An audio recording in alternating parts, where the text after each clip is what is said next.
नमस्कार, मैं हूं रोहित वत्स और आप देख रहे हैं बजरबट्टू लॉजिकल।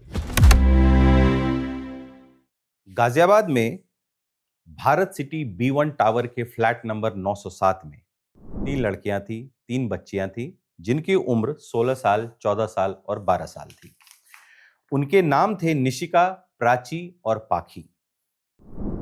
खबर आई कि तीनों बच्चियों ने काफी ऊंचे फ्लैट से कूदकर जान दे दी। मीडिया रिपोर्ट्स में कई सारी बातें आ रही हैं। कई लोग पेरेंटिंग पर भी सवाल उठा रहे हैं, लेकिन इन सब चीजों के बीच एक खतरनाक ऑनलाइन गेम का नाम आ रहा है, जिसका नाम है कोरियन लव चैलेंज। लेकिन जब मैंने कोरियन लव चैलेंज शब्द सुना, तो जो पहली चीज मुझे याद आई वो याद आई कि 2017 में ऐसा ही एक गेम हुआ करता था, जिसने कई बच्चों की जान ले ली थी। उसका नाम था ब्लू व्हेल चैलेंज।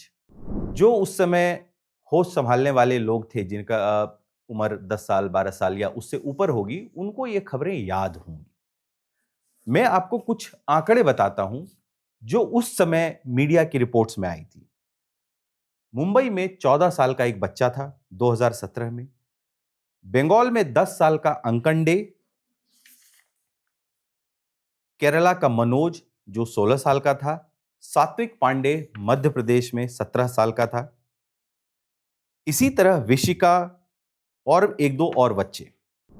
इन बच्चों में कॉमन ये था कि ये सब ब्लू व्हेल चैलेंज का शिकार बने थे। अब ब्लू व्हेल चैलेंज क्या था?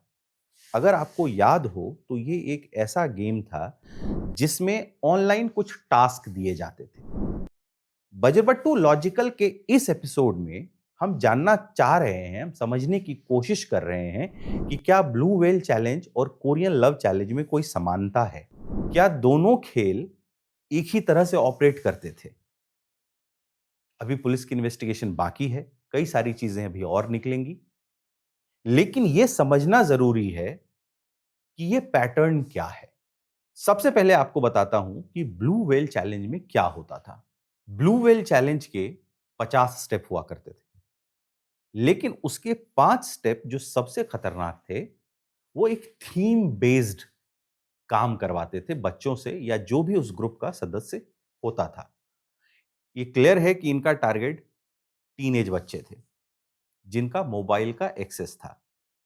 जब हम 2026 में भी डिजिटल प्राइवेसी और डिजिटल डिटॉक्स और डिजिटल कंजम्पशन कंट्रोल को नहीं समझ पाए, तो आज से 9 साल पहले कितना समझते होंगे। भारत जितनी तेजी से बदल रहा है, उस पेस के साथ सामने बिठाना भी कोई आसान काम नहीं है। इसके 5 जो सबसे खतरनाक लेवल हुआ करते थे, उसमें पहला लेवल था सेल्फ हार्म, यानी खुद को चोट पहुंचाना। यह एडमिन का विश्वास जीतने का एक तरीका होता था।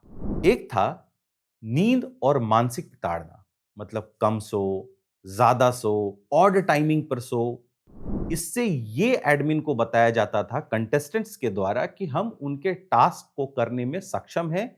एक तरह का विकृत मानसिकता वाला बिग बॉस आप समझ लो इसको।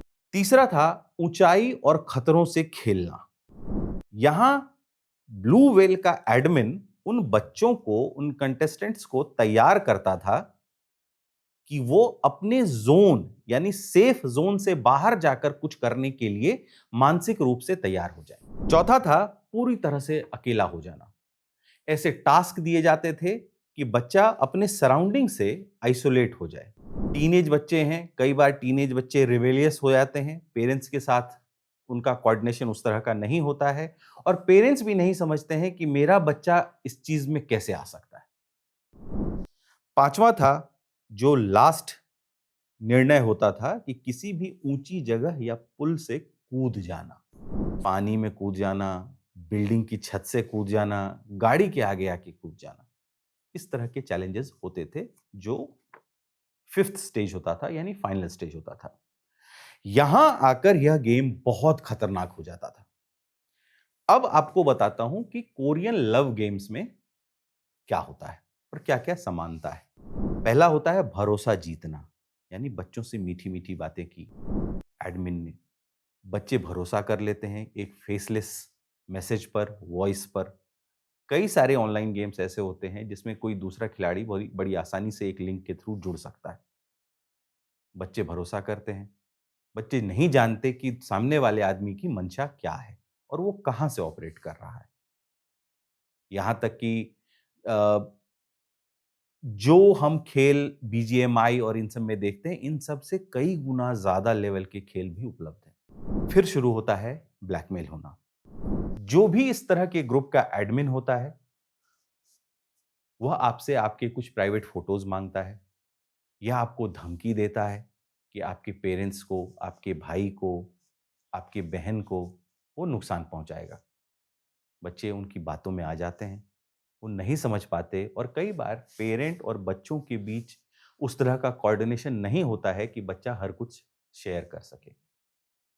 और ज़्यादातर जब इस तरह की घटनाएँ होती हैं, तो बच्चा अपने पीयर ग्रुप के साथ ही होता है और उस पीयर ग्रुप में अगर 5 बच्चे हैं, तो संभव है कि 5 के 5 बच्चे उसी लिंक के थ्रू, उसी एडमिन के जाल में फँस चुके हों। फिर शुरू होता है ब्लैकमेल होना कि हम तुमको या तुम्हारे परिवार को नुकसान पहुँचाएँगे या यह जो वीडियो आपने मुझे भेजा है, ये जो फ़ोटो मुझे भेजा है, वो हम सर्कुलेट कर देंगे। बच्चे नादानी करते हैं, पहले भी करते थे।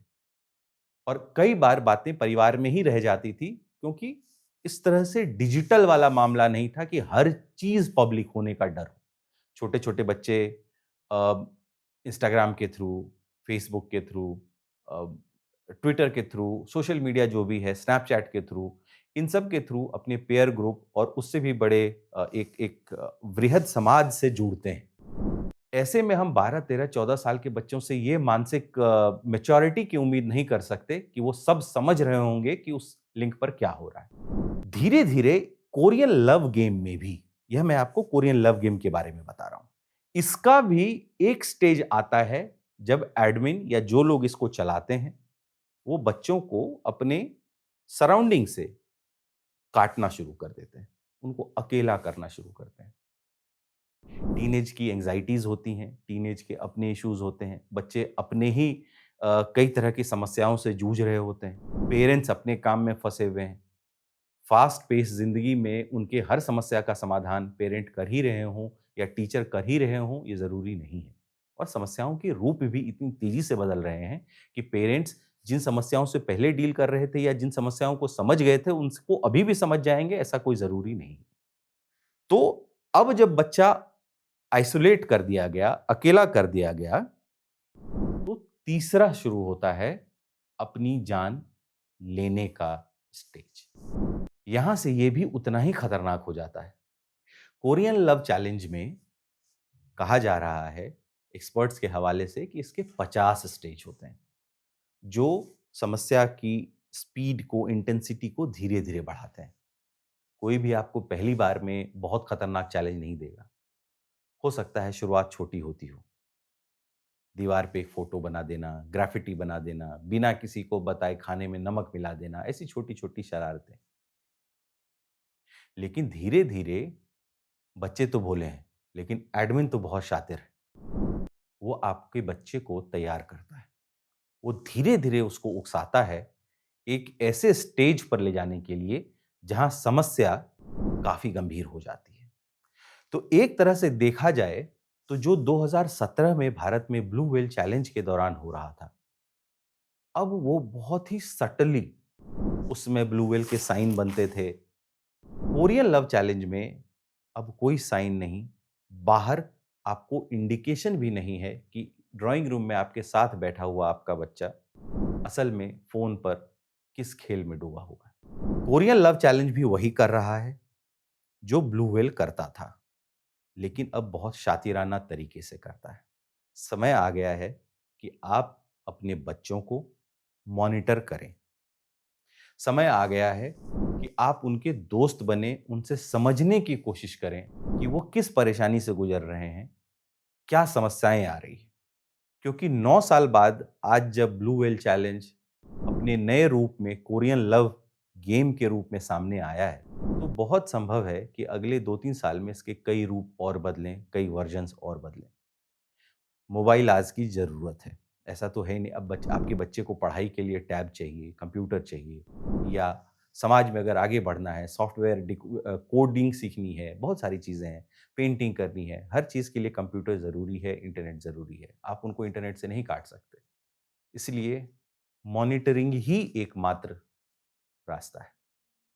बहुत सावधान रहें इसके पहले कि आज जो गाज़ियाबाद में हो रहा है, वो ज़्यादा घरों की कहानी बन जाए। Be friends to your kid.